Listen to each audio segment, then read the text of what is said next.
the law of his sin.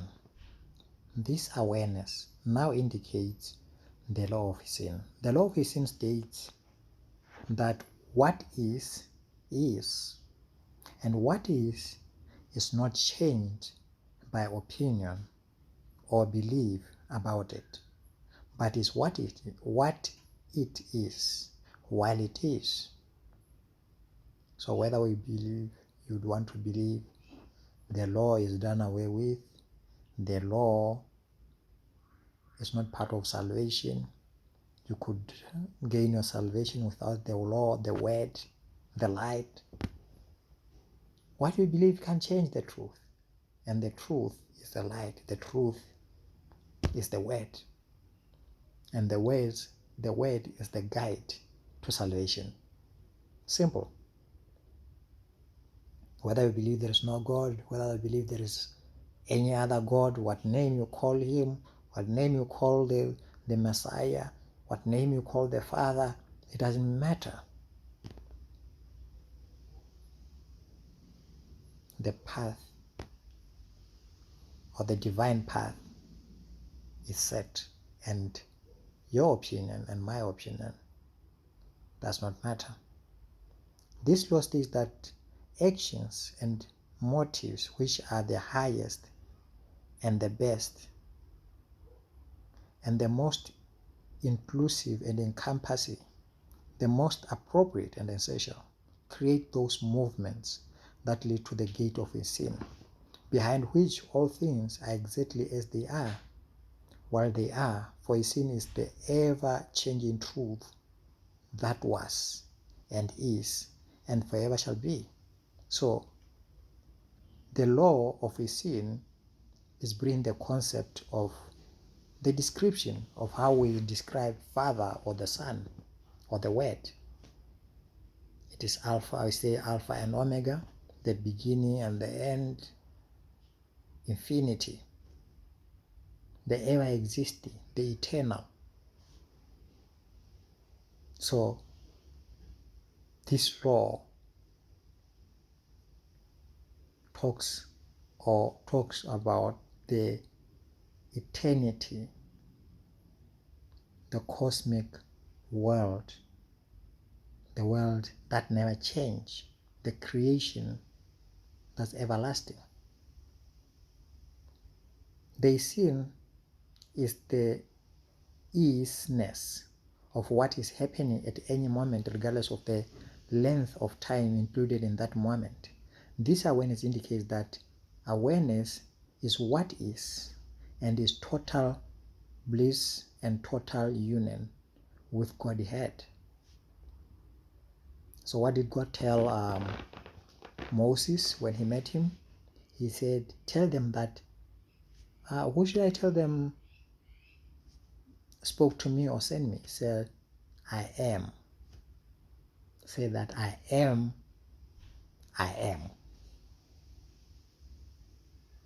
the God of your fathers. So I am what is, the isness is the total union with Godhead. So this goes hand in hand with the law of unity, the law of love, and the law of one. That is the reality that you walk into once you attain salvation or get pulled back into the truth, where everything ceases to exist, because the world of mortality become a moment in time, because then you'll be in a reality where time is not a measure. The law of vacuum, I first met the law of vacuum in science, and we'll be doing complicated mathematics and principles. So let's read about the law of vacuum. The law of vacuum states that all material forces of the universe abhor the vacuum and rush to fill each hole, opening, void, blank page, field of clarity, or empty moment with image, garbage, sound, fury, often signifying nothing so precious as the original voidness. The law states that space allows movement, and that when all the space is filled, the solidarity prevent further movement or growth. The reducing bit by bit, by reducing bit by bit the appropriate and the unnecessary aspect of one's lifestyle, one can create the time, space, atmosphere, and opportunities to move, grow, replenish, and to rebuild on a more solid foundation. By reducing bit by bit the inappropriate and unnecessary aspects. So this is discipline, where unnecessary gadgets or things of life become shed. You shed them, you throw them away. So if you look at this concept in Christianity, people, especially the nuns, I think they try to, the nuns and all those who devote themselves to their faith, they try to establish the law of the concept of the law of vacuum. In Buddhism, the monks, and in other religion, I don't know if it would be Buddhism or Hinduism, or these people who get to form this sort of solidarity, they become enlightened in spirit because they are overcoming their the fleshly needs. This law states that space allows movement, and that when all space is filled, the solidarity prevents further movement or growth. By reducing bit by bit the inappropriate and unnecessary aspects of one's life, you can create this time, space, and atmosphere, and opportunities to move, grow, and replenish, and to rebuild on a more solid foundation. This law creates the space in which to place only the highest and only the best with the least amount of energy and expenses.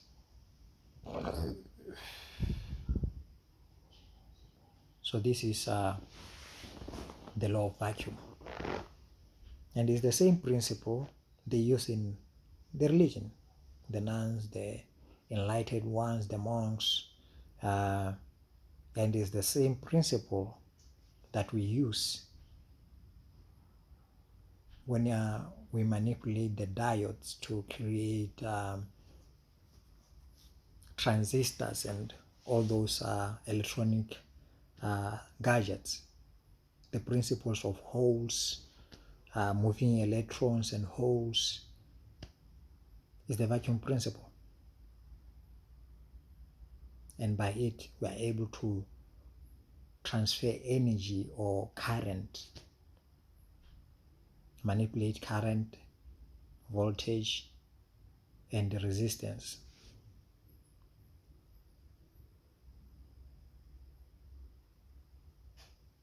With varying different types of materials or metals that we will be using.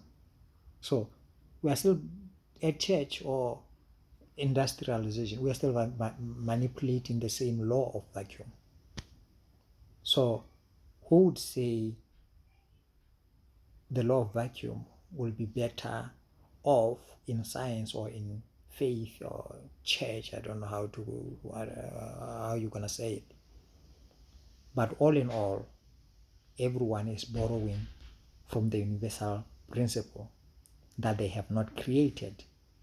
They're taken from it, they will all die, and the principle will still be going as long as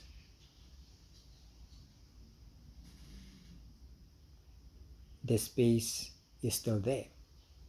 The heavens are still there. For this is an eternal law that does not end, has no end, has no beginning.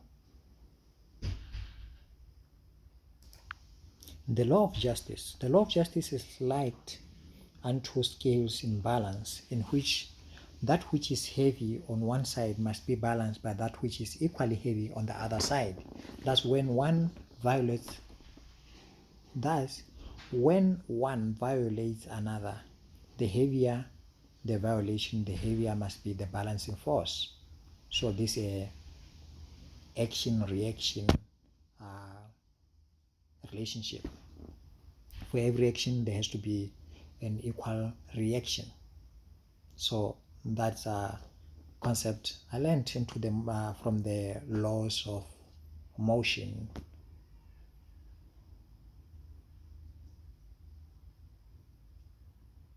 So if you throw a tennis ball into the wall, it will bounce back with the force.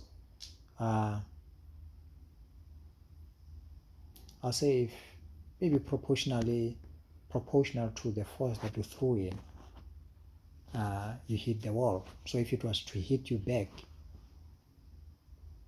it will hit you as hard as you threw it. Or it will move back with the same speed as the speed at which you threw it. Excuse me, my English is not that good. This is related unto the law of karma. So the law of justice and the law of karma, they're related. All things in time come into balance. So the law of karma and the law of justice work as to restore balance or things as to how they were before they were disturbed. So it's like a movement of a pendulum to move from one end extreme left to end, pass through the center to an extreme, but without any other force, eventually it will come to rest.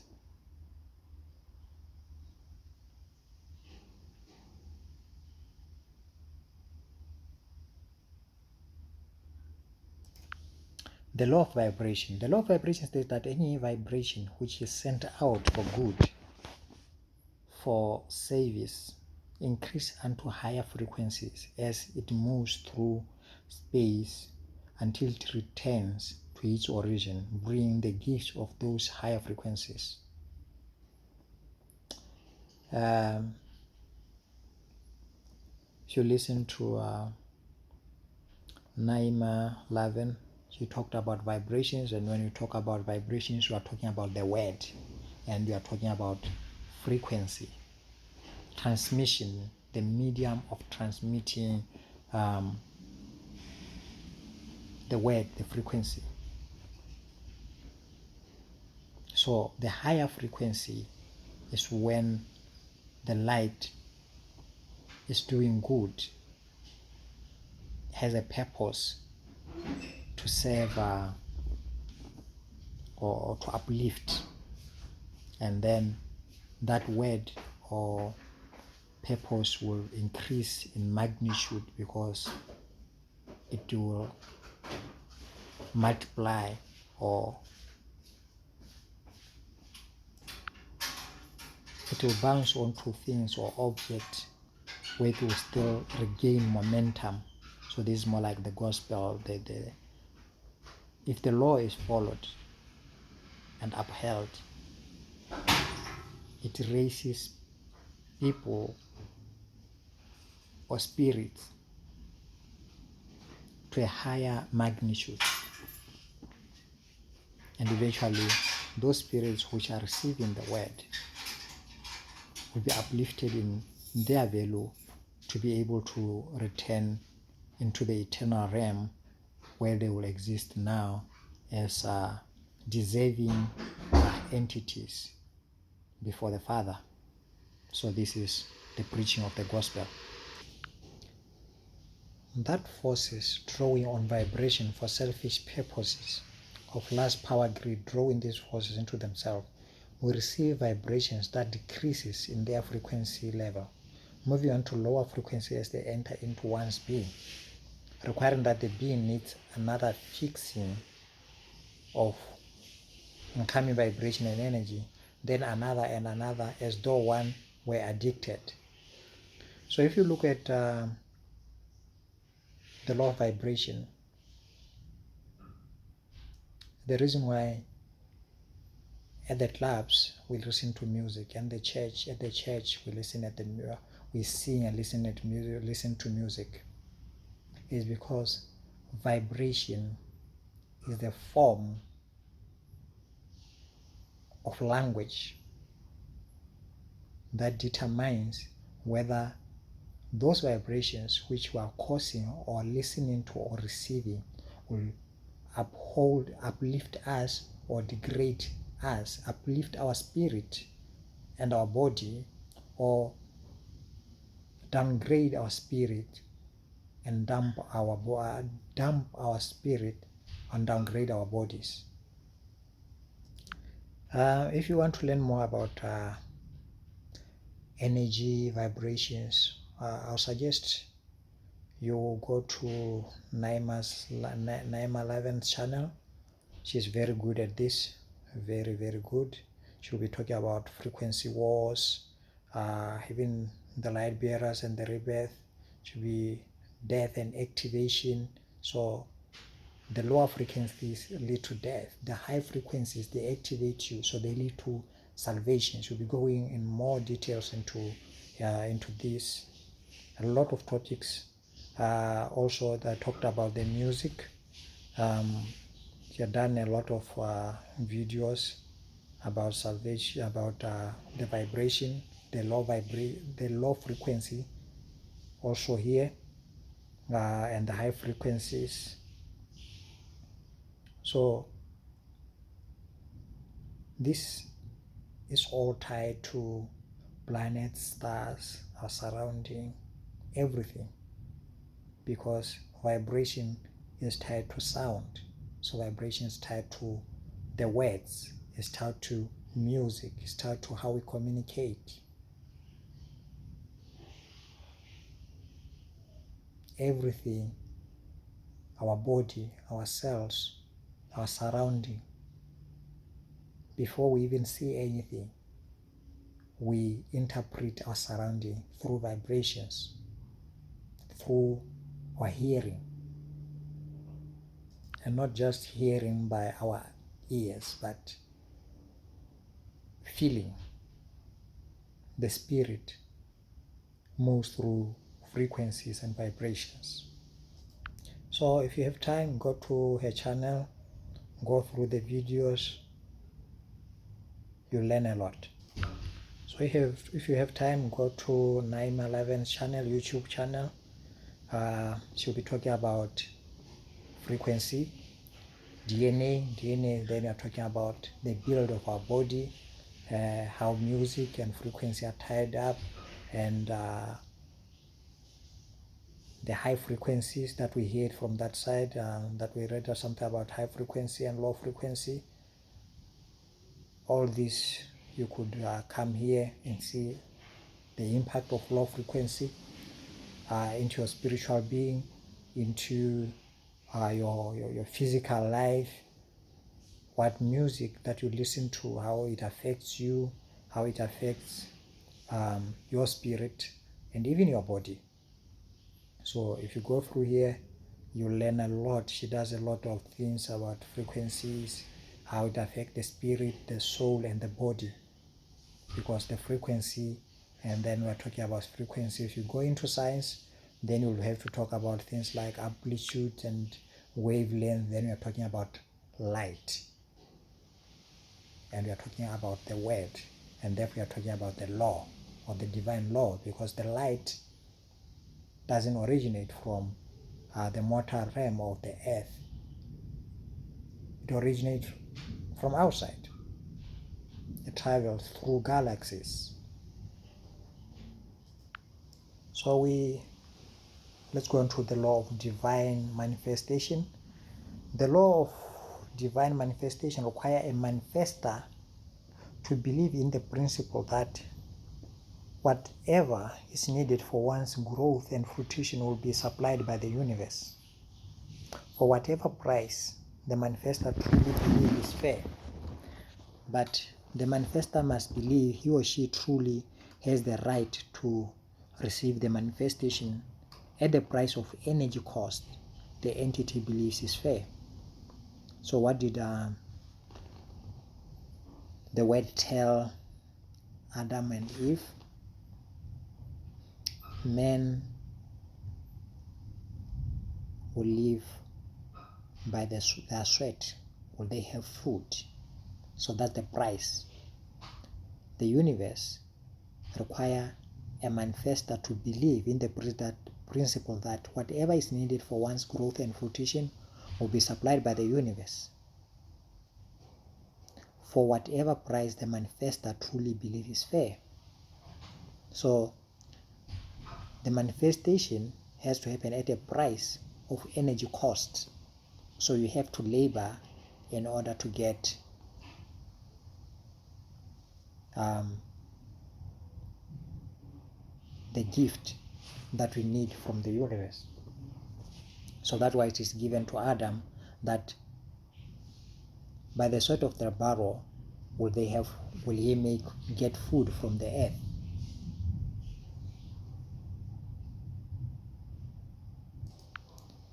If it is a worthy request and the manifestor believes it is allotted at the time of asking, it will come.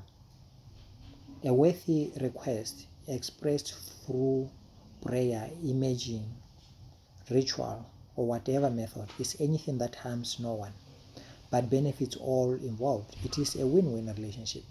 Anything that harms another, either in the process or the outcome of manifestation, is not of the divine and will carry a karmatic debt. So this is the scenario of Cain killing Abel. Satan had lied, and the request that he was tricked by Satan to make from Satan, it was not a worthy request because it involved harming another in order to get power. If you read the book of remembrance as to why Cain had to kill Abel, it's because of jealousy, and it's also because of the promise of power that he will have if he will only become the only son. He will be having all the control, all the blessings. Therefore, anything that harms another, either in the process or the outcome of the manifestation, is not of divine. So anything that you get in this way is not according to the divine law. It's not according to the word of the Father and will carry a penalty. So karma will, or the law of justice, will have to balance the scales. We all know poverty, but have you known that there is a law of poverty? The law of poverty states that to the degree one withholds one's productivity and energy in hopes someone else will offer theirs instead, to that same degree an entity aims and experiences poverty. So the law of poverty negates the law of manifestation.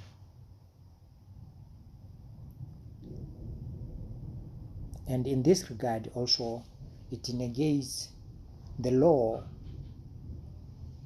which is given to Adam, that we have to work and gain by the sweat of a brow in order to have food from the earth or the universe. Therefore now, how much energy, the degree one withhold one's productivity If you are reserve your own your work and energy in hope someone else will provide for you, to the same degree an entity aims and experience poverty. To the same degree, you will be in need. The law of poverty states that to the degree one withhold one's productive energy in hope someone else will provide there instead, to that same degree an entity aims and experience poverty. A second aspect of poverty comes to any who are productive and giving. So someone also will be really working and giving, but who fails to properly take hold and claim their proper reward in a suitable manner. So you are blessed or blessed, but you are misusing your blessing, so you become poor. A third aspect of poverty comes to those who attempt to unfairly claim the energies of another. So crooks. You also, if you are crooked, trying to cheat, you'll also be poor. And this working goes also with the law of vibration. Higher vibrations,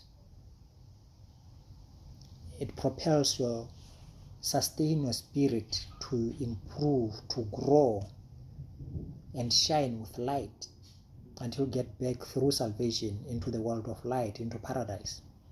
And low vibration is like being lazy and expecting to, basically wasting your gift. You are not productive, or you are mismanaging your own resources. Therefore, your frequency become a waste. It degrades you. It wears you off. So it goes hand in hand with the low frequency.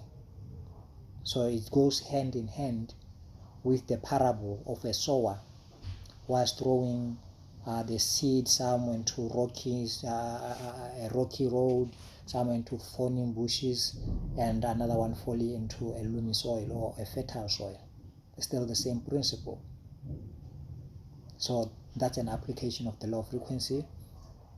The high frequency are those seeds which fall into the fertile soil, and the low frequency will be all other soil which fall into the road and the birds pick them up or fall into the bushes or stuffy places and they suffocate. So that's the gospel. So the reason I'm teaching this is, if you understand the founding principle of the gospel, then it wouldn't matter what scripture you are reading, as long as you understand the underlying principle. The whole scripture or the word is based on these principles.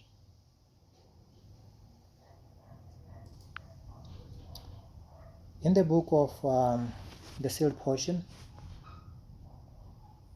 we did talk about money. So now we'll talk about the law of money, which is the highly beloved law of Satan. The law of money states that money is but an artificially created symbol used as a substitute to store energy borrowed, earned, spent, owned, claimed, or exchanged. To be good money, the symbol must be acceptable to others in a society who are willing to part with valuables or energy in exchange for the money symbol. So you see why the law of money goes well with Satan. Symbols, images, those are things which he values. Each society may further define its own money and the use thereof. So the law of money, artificially, the word artificially goes with apparent. Therefore, people who the principle of money come into play where there is abuse of free will, because then the law of divine manifestation is being misused where the universe will be supposed to provide or provides whatever need that you have, as long as you believe the word or the law or the divine law. But now here, I'll read just 26. Today I find myself with a humanity that is wicked in spiritual matters because of the abuse that has been made of the gift of free will. I traced a path of justice, the law of justice, the law of love, the law of charity and goodness. Humanity has created another of apparent light, which has led them to the abyss, to hell.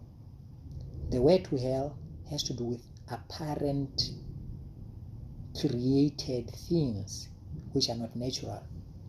And the law of money is but an artificial created symbol, a substitute to store energy borrowed, earned, spent, owned, claimed, or exchanged. And the law of money, if you look into the society, especially in the children of Cain, comes out, always brings in slavery.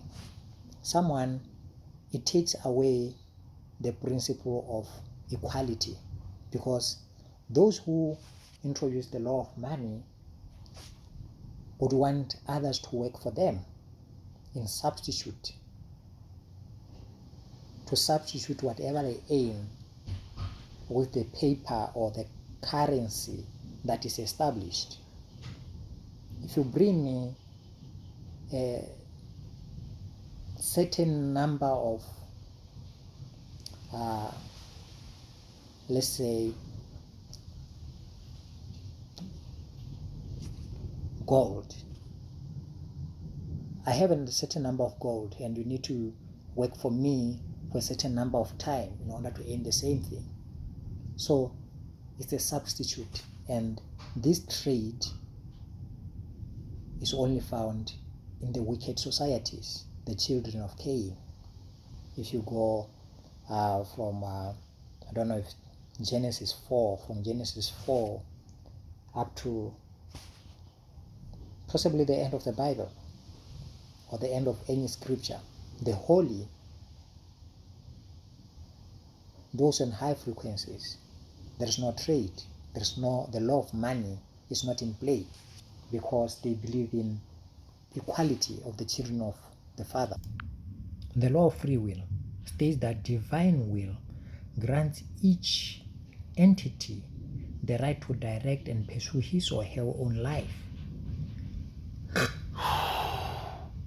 and the quality of that life as it is presented, so long as he or she does not violate this same right of others. A right that excludes the right of others is other than divine. The right that excludes the rights of others is other than divine. So let's go back to the law of money. So once we come to the law of money, there is borrowing, there is earning, and we said it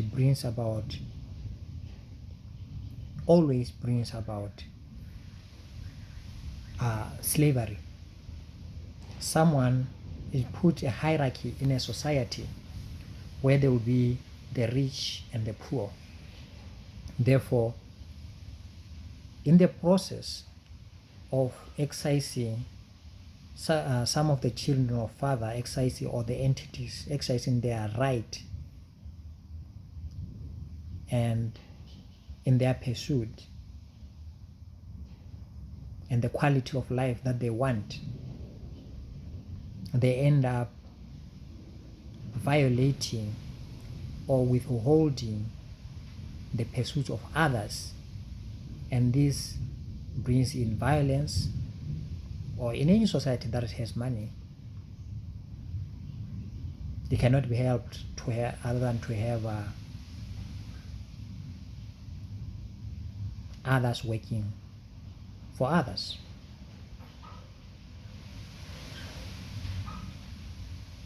and that is not part of the divine laws, because it takes away the unity, the oneness.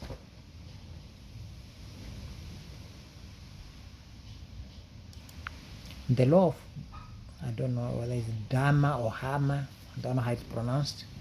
Let me say Dharma is that which may be described as the principle of right action.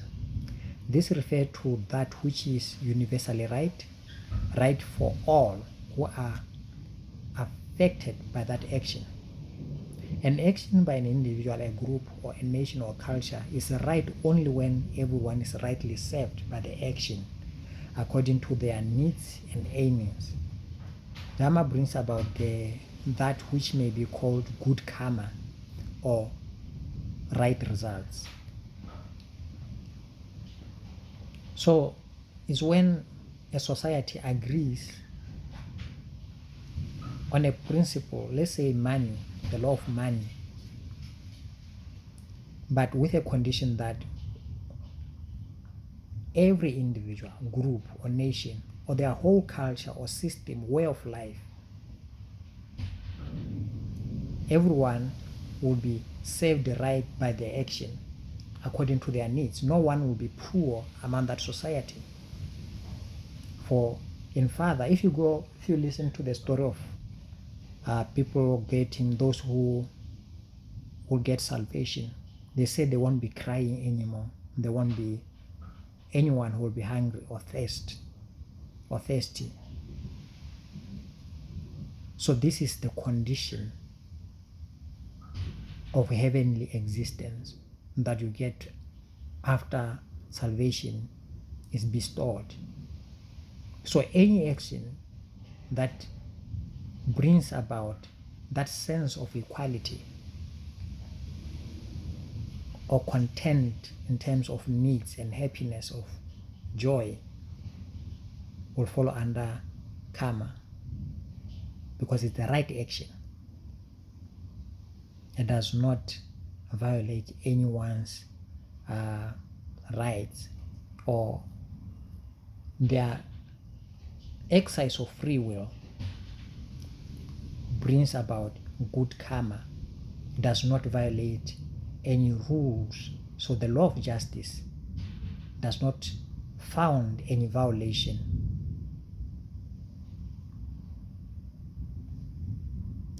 The law of drama. The law of drama expresses as the struggle that comes from the action, right or wrong, on the way to the results. The law of drama demonstrates that it is not the external result of an action which was of great significance, but the inner character growth or decay that develops during the struggle.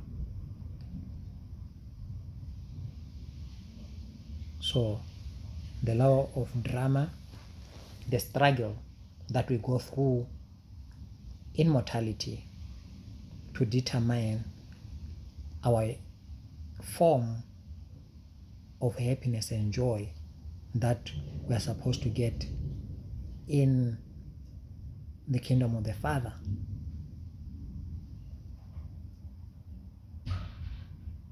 The intent is what counts.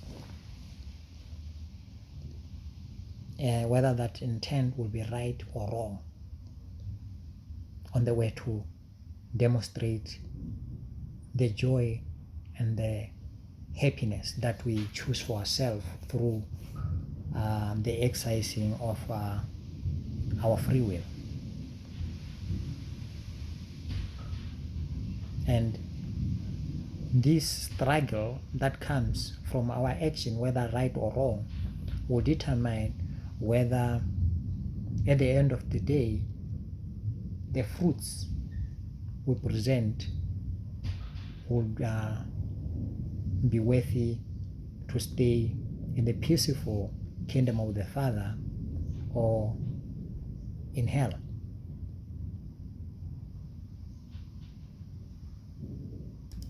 Now we'll talk about the law of magic. There is a an attached sense of evilness to the word magic, which I think it's a perception that we all created on our own. So let's hear what it says. The law of magic is that law which creates change. Physical change comes about through the change of consciousness or consciousness. Consciousness changes in response to anticipation. Anticipation results from imagery and preparation, fears, and desire based on fallacies or facts. Preparation for change changes consciousness, which results in a physical change. So the law of magic to me sounds like what we go through when we say faith. If you believe, your belief will make a manifestation of what you appear to be or what you see. And the quality and quantity of description and imagery, the intensity and consistency of attitudes and action, the collective and disruptive energies of others all work together to influence the direction and the course of the change. Every entity, to some degree, for good or ill, is both victim and master of the law of magic. The law of magic is an extension of the law of unity. So that's what I'm saying. Overall, is the belief in the things that are not seen. And this belief, or this every entity to some degree, for good or evil, is both victim and master to the law of magic. So this belief could determine the degree to what you perceive or imagine things, how you behave, the attitude, and how you act. And it will determine whether it will be the collective energy, determine the collective and disruptive energies of others. So through the law of magic, you'll have prophets, and also you'll have sorcerers, people, scientists, good, bad, people, evil, not evil. But the law of magic, when it is used in a positive way, is an extension of the law of unity. Separateness or evilness cannot bring unity. For oneness, there has to be agreement. An agreement has to come from oneness. So, but the divide is there. It could be used for good and evil. Not where all people believe, where we all believe magic is evil. No. So you could carry on reading the law of microcosm and macrocosm. So through the law of prosperity states that one prospers in the direct proportion to the enjoyment one receives in seeing the prosperity of oneself or others. The prosperity gospel. What's good about it? You'll be in the midst of those who are already said to have received the blessing. And that one's prosperity is denied in direct proportion to one's feeling of guilt for being prosperous, or at the envy, at the hostility one feels or witnessing others' prosperity. So if you are jealous about others, or if you feel like feel guilty about your own success, also you'll be poor, or you undo your own prosperity. This law states that when one prospers, all may prosper.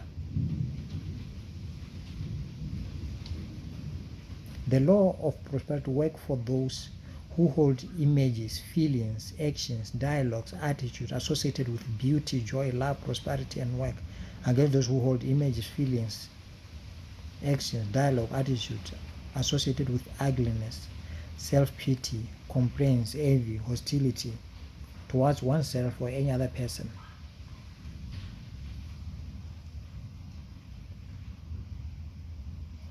So basically it's more like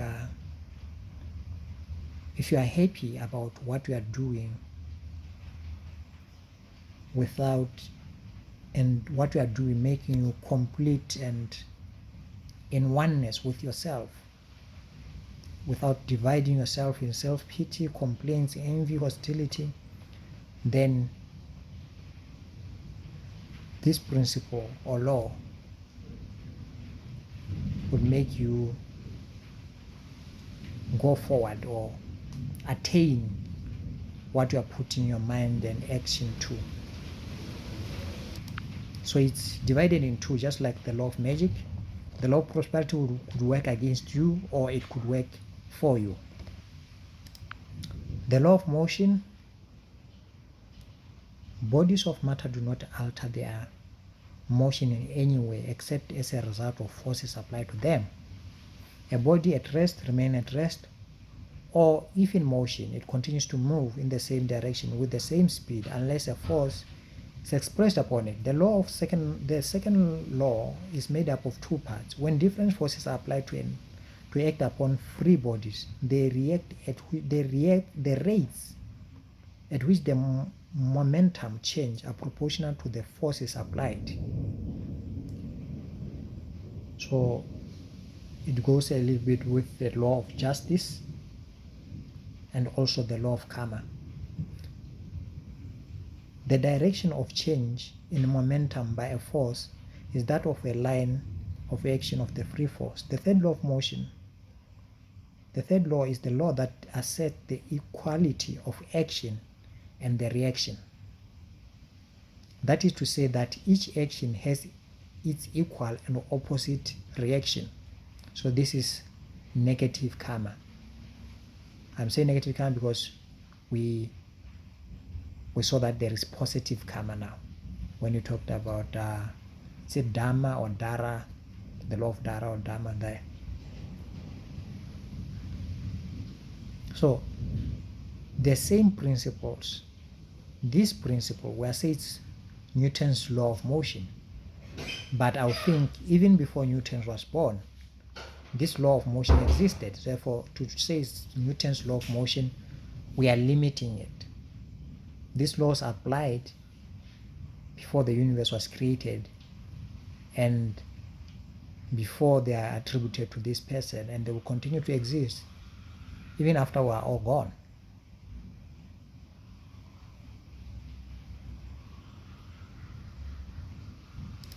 The law of liability. The law of liability states that one is held liable for the use or abuse of whatever right one has, and one is held liable for using or neglecting to use those rights. Even where it is clearly one person's fault, the action of making that person a scapegoat for misdeeds is seldom in itself a proper solution. For the main reason for finding the cause of a mishap is to be able to prevent the mishap from occurring. So the law of liability also has a part of the law of poverty or the law of karma. So a law of karma here, when they're talking about finding a cause of mishap, is to be able to prevent the mishap from occurring. The punishment is to teach you or to remind you where you went wrong. It's a corrective action. And then we have the law of sex. The law of sex is that law which states that all things shall balance themselves out if left to the forces of universal law as guidance and untempered by mind of a conscious control. Example, wherein an entity can simply be happy with being who he or she is, the opportunity for exchange between sexes is greatly magnified. As the opportunities are magnified, the significance of the act itself is minimized. As the opportunities are minimized and become more difficult for the entity to have close contact with another from the opposite sex, the significance is magnified.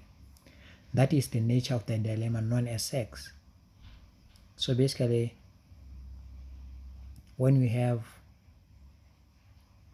are not lacking the availability is enough, or if you are getting enough of the sex, then you lose interest. You're supposed to lose interest, and if you are lacking it, you start to desire more of it. That's the dilemma known as sex. Okay, let me go to this is the normal action of the universal forces, and as such is in harmony with the universal law. That is that this law of sex, which states that all things shall balance themselves out if left to the forces of universal law as guidance and untempered by mind of a conscious control. So if you look at sex for reproduction, but also is for balancing the forces between the male and female. At this present time, these forces are beginning to reconcile.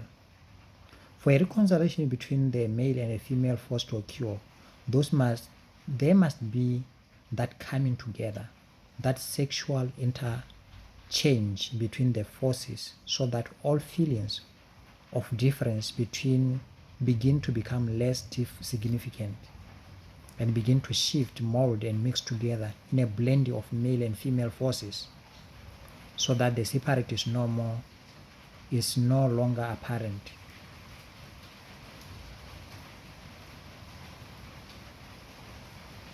This is occurring on the human level upon this plane at this time. There are still many entities holding on to their masculine or feminine image for significance in relation to the opposite sex that this polarized image may give them. So this is the yang and yin, what do you call it, yang and yin or yang and yin energy. So the balance, the force of attraction and repulsion to get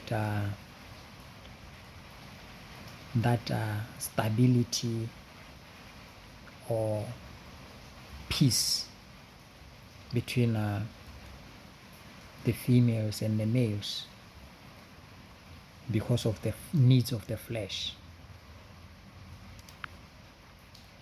Entities experiencing extreme masculinity or feminine image generally have very little happiness in terms of the sexual experience with others, for their image does not allow them to mix with the opposite sex, for they would lose some of their sexual potency. The law of attraction states that like attracts like. In these times, the new age, opposite no longer attracts. You therefore attract what you are. If you are sincere, then you will attract the same people who are sincere as you, and so on. As you are, that is what you attract. I was thinking about this principle because I know that Anoka said the Father is loving kindness. And the law of love states that anything that is not conforming to the law of love, or that is not like love, anything that is evil cannot stay in front of love or in front of Father. So I was trying to see what law will I come up with and what principle could I compare the law of love to. So I think the law of attraction is the base, is the principles that I was looking for, because then it will mean the law of attraction states that like attracts like, but this is a principle that I didn't see in science, because I was thinking about magnetism, and opposite sides attracts, not like sides. Same sides repel. That's what I was having in my head because of the science that I'm used to, and it was defying the principle of the gospel or the law of gospel that I was thinking from. And now the law of attraction, I think it has answered my question, because towards the end of our time, the end of mortality, or in our, because this is where we are at the end times, in these times opposite will no longer attract. Satan will not have power anymore. Rebellion will not have power anymore. Separateness will not have power, but the likes will attract likes. So those who are rebellious will attract other rebels, and those who are not rebellious, those who are good, will attract who are like them. So the separateness towards the end of time cannot be avoided, is destined, is preordained. The law of chance is that law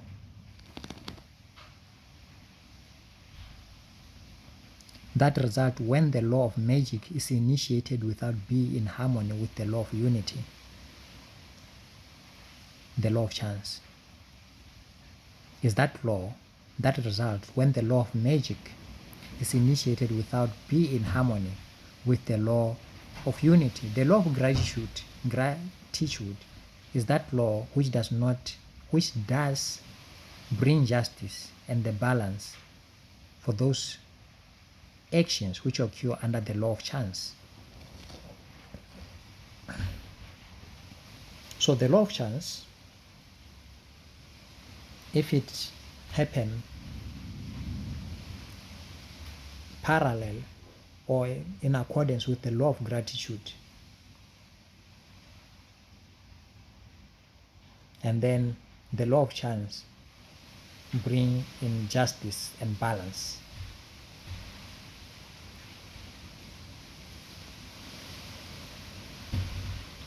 So basically the law of chance is a law, it's more like the probability, the chances of something ending up giving a certain results from a certain action where the action was not controlled well, where the law of magic is initiated without being in harmony with the law of unity.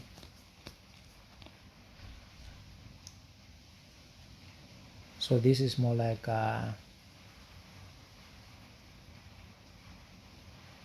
doing something in ignorance. It's like the sin of Adam and Eve, where they sinned, but the action was not intentional. And the end result was death, but they managed to get forgiven, and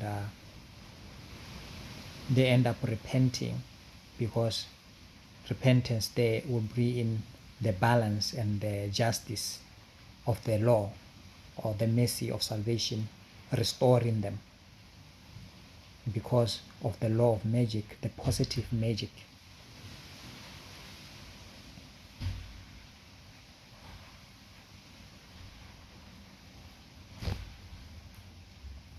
So I think I have covered a lot of here.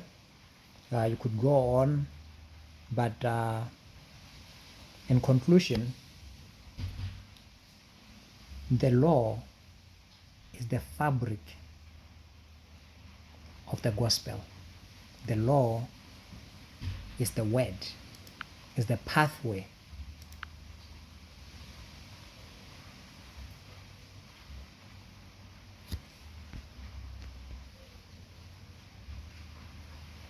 The law or the divine law guides to perfection. The word is the road.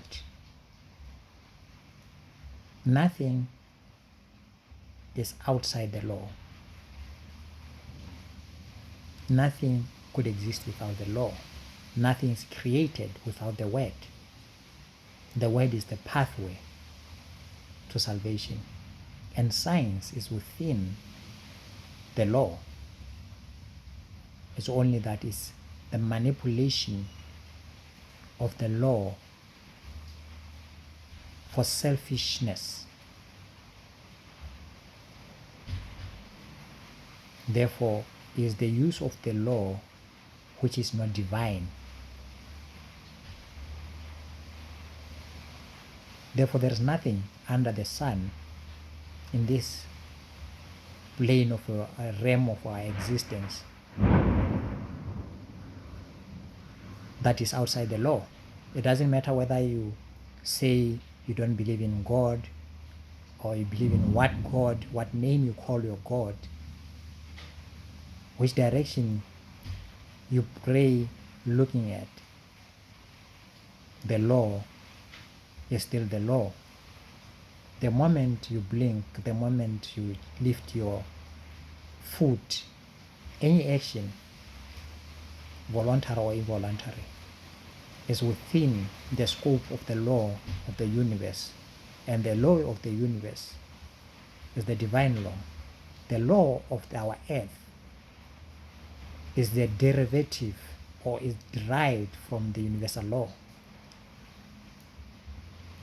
And karma, whether you call it global warming to make yourself better, climatic change, is the penalty of the misuse of the law, is the penalty of the imbalance of the ecosystem, the misuse of the natural resources for selfish reason. That is why at the end of the day, when things are falling apart, you'll be coming up with meetings to try to control your usage or the imbalance that you are causing to the ecosystem, because you have divined or you have broken,